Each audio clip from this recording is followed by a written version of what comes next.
I have such pleasure in inviting Parmesh Shahani, head of Godrej Culture Lab, to this inaugural session of a series of video blogs where I intend to explore and understand the journeys taken by design visionaries like Parmesh, who straddle very different worlds and very successfully. So one is the corporate world. The other is the world of impactful activism for fighting, speaking out for causes that are very close to their heart. And I can think of no one better than you, Parmesh. Thank you. She had me at straddle. See, this is the other reason I want Parmesh in my inaugural session. And it's fun to be on your first episode because we're very avant-garde. You know, we only do number one. I've followed your work to a certain extent for a while. I did find that, of course, you are head and you are the soul of Godrej Culture Labs. And it's a pioneering space. It's quite iconic at this moment. You are a TED Senior Fellow. You are a Yale World Leader. You are a World Economic Forum Young Global Leader. And there's a lot more. While I was looking at all this, the picture that came to me was Osho's concept of Zorba the Buddha.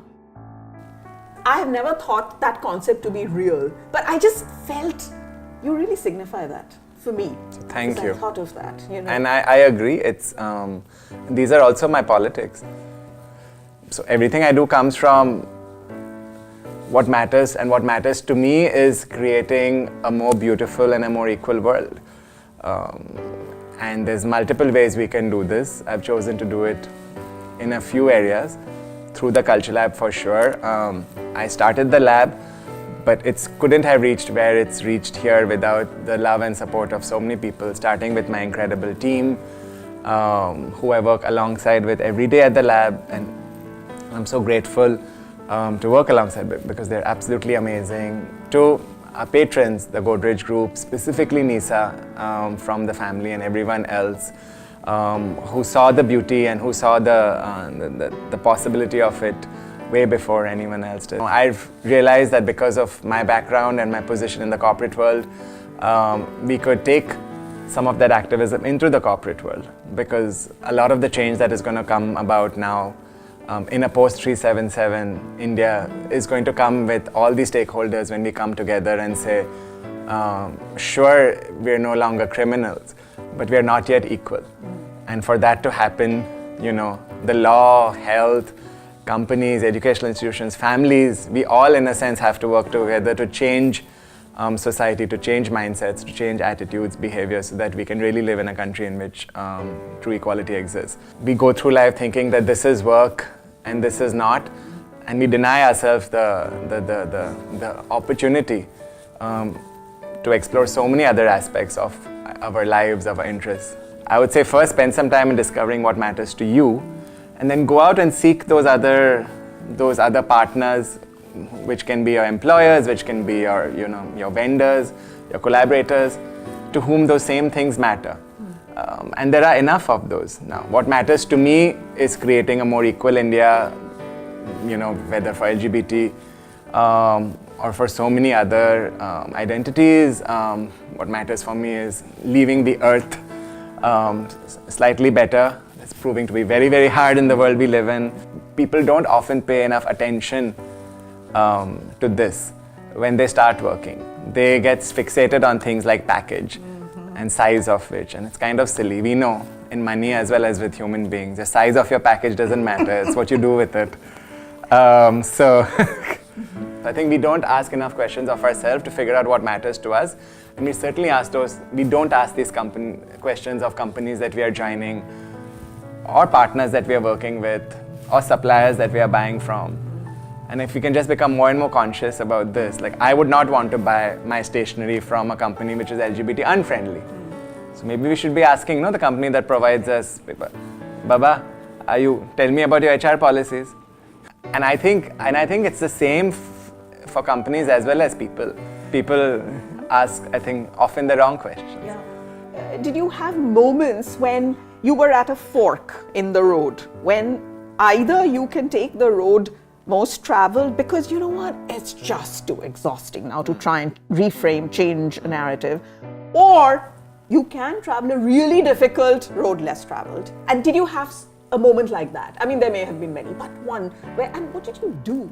One was in 2009 when a whole bunch of things happened. I had just started a PhD program at UPenn. I'd just been selected as a TED Fellow, not a senior fellow, that happened last year, but as a TED Fellow in 2009. I was one of the first batches of TED Fellows in the world because of my book, Gay Bombay, Globalization, Love and Belong in Contemporary India, which came out in 2008. And a very dear friend of mine died, and he died in his late 30s. He had a heart attack. He was the CEO of a big company. He just had a heart attack one day. It was like, so it's this storm of, I'm in this PhD program. I'm like, why did I choose to be here? At that moment, I mean, his loss, his dying was a trigger to me that said, what matters to me is, it just made it so much more crystal clear to me that I had to drop out of this PhD program. I had to come back to India. And instead of digging deep, which is what a PhD is essentially, I said I have to spread wide. That was a radical change in my life, a transformative crossroad, which then led to the birth of the Culture Lab. I now go every month to different companies telling them how they can do the same thing on their campuses. Including many of these companies who rejected the idea so many years ago. Okay. But then that's the thing. So in any conflict between mind and heart or brain and heart, I mean, I always go with heart or gut. And also at a personal level, life is too short. We're all gonna die. We don't know when we'll die. Please let's live our life doing things that we care about. Absolutely. I mean, Because so many of our ills, whether it's the caste system, whether it's, I believe arranged marriage, all the violence against women. Or violence against women, or, so much of so many problems that exist in India and large parts of the world come from people not doing things that they care about and from doing things that they believe. But first, I mean, just look within. And then you'll find the answers actually for the world. We contain the world within ourselves, right? So it's interesting that this year I was on GQ's list of top 100 fashionable people in India. It was interesting, it was surreal. It was also very, very personal because when I was in 9th standard, I was bullied for my fashion choices. Because I was effeminate and because I used to wear, bright colors and be very confident and articulate about, my sartorial identity. It's interesting that you're saying that I'm authentic and I'm very much my own self. So, I think before I end this conversation, I want to know about this bag.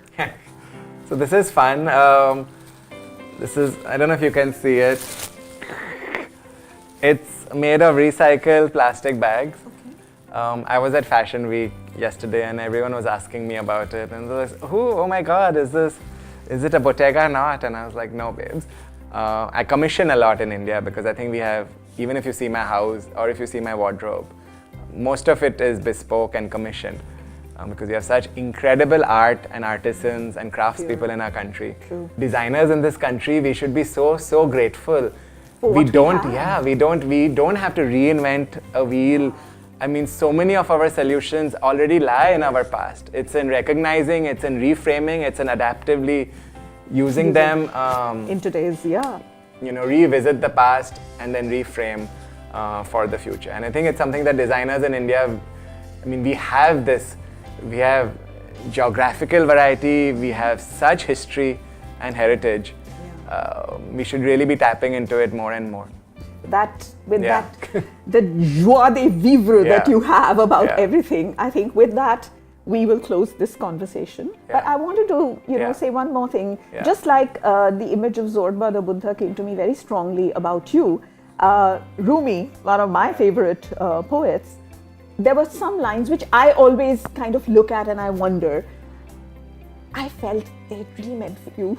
So this line, or the lines that say, and you? When will you begin your long journey into yourself? I'm always on that Parmesh, journey, you're and it's always- interesting you say that because my partner has been reading a lot of Rumi of late, and he actually mentioned this quote, this line some Okay. days ago. Just my final message is, embrace the time we are in and recognize the possibilities and opportunities you have to really make a difference in today's world. So, don't be silly and settle for what's on your plate. Really open your eyes and go out and collaborate to solve some of our most pressing needs on this planet today. And if anyone could do it, it's going to be your generation. Thank you. So Thank you. You Thank made this whole. You're going to, because of you, we'll have a really good series of video blogs. Obviously. Look at this man. Bye. Mwah. See y'all, and don't forget to tune in and watch the next episode. Okay. Yeah.